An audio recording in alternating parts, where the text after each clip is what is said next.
முருகன் அருளால் முடியாதது ஒன்றுமில்லை. இன்றைக்கி செவ்வாய்க்கிழமை முருகனோட அருளால் நமக்கு என்ன மெசேஜ் கொடுக்குறாருன்னு பார்க்கலாம். யாரெல்லாம் இந்த மெசேஜ் பார்க்குறீங்களோ கமெண்ட் செக்ஷனில் ஓம் முருகான்னு டைப் பண்ணுங்கள்.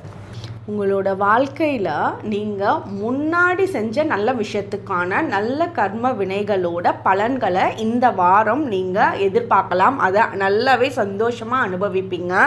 இந்த வாரம் முக்கியமாக நமக்கு வந்திருக்க மெசேஜ் என்னென்னா, நீங்கள் உங்களோட இந்த வாரம் மெயினாக இந்த வாரத்தை ஃபோக்கஸ் பண்ணி 6 விஷயங்களை தவிர்க்கணும். அந்த 6 விஷயம் என்ன அப்படின்னா, காமம், கோபம், பொறாமை, சுயநலம், பேராசை, அகம்பாவம். இந்த 6 விஷயத்தை நீங்கள் தவிர்க்கிறீங்க அப்படின்னா இதுக்குண்டான பலன்களாக உங்களோட வாழ்க்கையில் நல்ல அமைதியும் நல்ல அன்பையும் நல்ல ஒரு சந்தோஷமான சூழ்நிலையும் முருகனோட அருளால் உங்களுக்கு கொடுக்குறாரு.